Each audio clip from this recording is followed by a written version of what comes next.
मुस्लिम league में चले गए और फिर मुस्लिम लीग को छोड़कर वो पीटीआई में चले गए। 35 दिनों के अंदर 3 जमातें उन्होंने तब्दील की, फिर वो टिकट लेने में भी कामयाब हुए, इलेक्शन जीत भी गए। लेकिन जीतने के बाद उस वक्त मैंने बैरिस्टर साहब जब हमारे प्रेसिडेंट थे तो मैंने PWD रेस्ट हाउस में वहां से मुलाकात की। तो जब चौजाजा साहब शामिल हुए तो मुझे पता था कि आप जरा उनका सौदा जिस तरह भी जो भी कमिटमेंट हुई है हो गई है। तो मैंने बैरिस्टर साहब को बहुत से दोस्तों अल्लाह उनको सेहत दे, आजकल वो अस्पताल में है, हमारे सब की दुआ है कि अल्लाह ताला उनको सेहत कामला आजला अता फरमाए। तो मैंने उन्हें मीरपुर के तमाम सीनियर साथी वहाँ चौधरी मनशा, चौधरी सदीक, शौकत वगैरह वगैरह जितने में अयूब, जितने सीनियर लोग मौजूद थे PWD रेस्ट हाउस में। तो मैंने बैरिस्टर साहब को कहा कि हम एक कबीले के हैं, बल्कि रिश्तेदार हैं करीबी, साहब अजहर में हमारा बहुत करीबी रिश्तेदारी है। तो मैंने कहा कि जितना मैं इनको जानता हूँ आप नहीं जानते, अगर आप पर मुश्किल वक्त आया या PTI पर मुश्किल वक्त आया, अगर सबसे पहले ये ना भागे तो आप मुझे यहाँ गिरबान से पकड़ लेना। फिर वक्त ने साबित किया कि जब मुश्किल वक्त आया तो वो नहीं रहे। उस टिकट जारी करने पर मैंने शदीद एहतजाज किया और मुकाबले में मैंने इलेक्शन भी कंटेस्ट किया बतौर, आप ये कहते हैं कि मैं एहतजाजी है, मैंने कोई इलेक्शन कैंपेन तो नहीं की, लेकिन किसी और पार्टी को वोट देने के बजाय मैंने खुद इलेक्शन लड़ा, जो यकीनन मैंने नहीं जीतना था। उस वक्त माहौल भी PTI, पाकिस्तान में PTI की गवर्नमेंट थी, तो यहाँ आज़ाद कश्मीर में अब तक, कल क्या होगा, एक नई लहर उठी है, शायद तब्दीली आ जाए। ये हमारी एक बड़ी तादाद वोटर की है जो इससे मुतासर होती है कि पाकिस्तान में गवर्नमेंट किसकी है। तो वो सारी फिजा जो है वो PTI के हक में थी। शहजादा साहब इलेक्शन जीत गए, टिकट PTI वाले जीत गए। लेकिन फिर वही हुआ, मैं दरमियान में एक स्टेज ऐसी आई कि मैंने फैसला कर लिया कि अब सियासत से रिटायर हो जाना है। ये अभी जो मौजूदा बल्दियाती इलेक्शन हुए जिसमें मैं मुंतखब हुआ मेंबर जिला कौंसल, फिर मैं 91 में भी मेंबर जिला कौंसल मुंतखब हुआ था। दरमियान में बल्दियाती इंतखाबात नहीं हुए आज़ाद कश्मीर के अंदर, तो फिर जब हुए 31 साल के बाद तो फिर मैं मेंबर जिला कौंसल अपने यूनियन कौंसल मुंतखब हुआ। तो वो अजीब सा दिलचस्प माहौल पैदा हुआ। मैंने ये किया कि मैं अपने अजीज जो किसी वजह से मेरे साथ नहीं थे, अल्हम्दुलिल्लाह काली चौधरी अरशद और मेरे अजीजों ने फैसला किया आइंदा मेरे साथ चलने का। तो मैं काफी हद तक बदल हो गया। मैंने कहा जो अवेयरनेस में देना चाहता था कि लोगों में जबान आनी चाहिए कि वो अपने हकूक की बात करें, वो अवेयरनेस मैंने दे दी हुई है आज से 30 साल पहले। अब तो डेवलपमेंट के काम में कोई नाली टूटी नलका यही काम है, तो ये कोई भी कर सकता है, तो चलो मैं रिटायर होता हूँ। तो मैंने उन सबको चौधरी अरशद के डेरे पे बुला के कहा कि मैं सियासत से, बल्कि मैंने उन्हें तंज समझ लें, हकीकत समझ लें।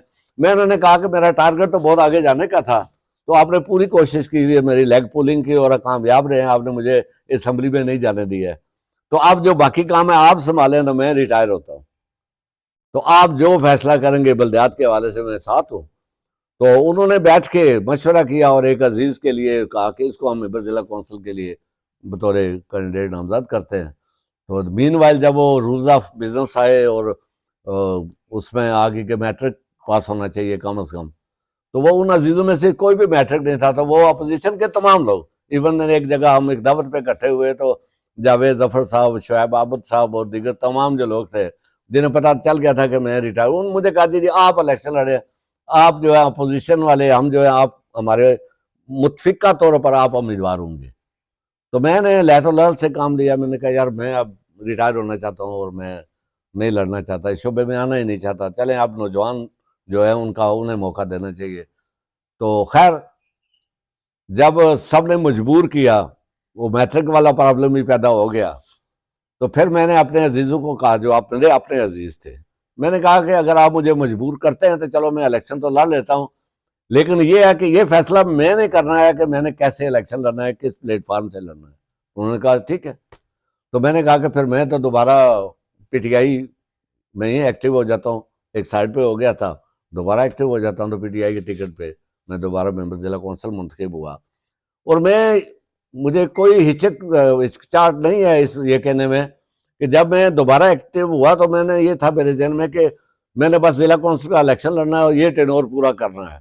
अजहर नौजवान है मैं अपने जहनी तौर पर मैं इमरान खान को मैंने नाराज रहा, यहाँ की क्यादत से, बैरिस्टर साहब से नाराज रहा। पाकिस्तान में मैं हर जलसे में जाता था, जहाँ इमरान खान का कोई प्रोग्राम होता था, चूंकि पाकिस्तान के अंदर मैं ज़हनी तौर पर इमरान खान को लीडर मानता हूँ। हर शख्स की अपनी एक सोच है, मैं ये नहीं कहता जो दूसरे लोगों को, मियां नवाज शरीफ को या बिलावल को या जरदारी को लीडर मानते हैं, वो गलत करते हैं, उनका अपना एक फैसला है, यकीनन अच्छा फैसला होगा, वो उनके अंदर जो खूबियां उन्हें देखकर उनके साथ चलते होंगे। लेकिन मेरा जो फेवरेट लीडर पाकिस्तान में, सरदार क्यूम साहब के बाद अगर कोई मेरा फेवरेट लीडर पाकिस्तान में है तो वो इमरान खान है। तो खैर, तो मैंने कहा कि मैं फिर अगर लड़ना है तो मैं, इस दरम्यान में चौधरी साहब इस्लामाबाद मेरे घर चले गए।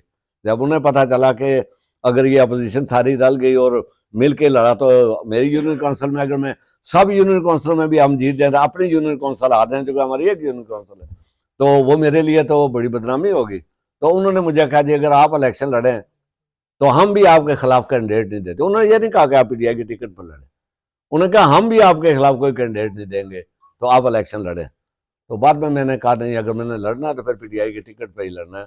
चले, असेंबली का टिकट नहीं मिला तो मेरे जहन में यह था कि अब अजहर को ही चलाना है। मेरा कोई इरादा नहीं था कि मैंने मजीद जो है सियासत करनी है। जब मैं जिला कौंसिल का टिकट लेकर इलेक्शन में हिस्सा मैंने लिया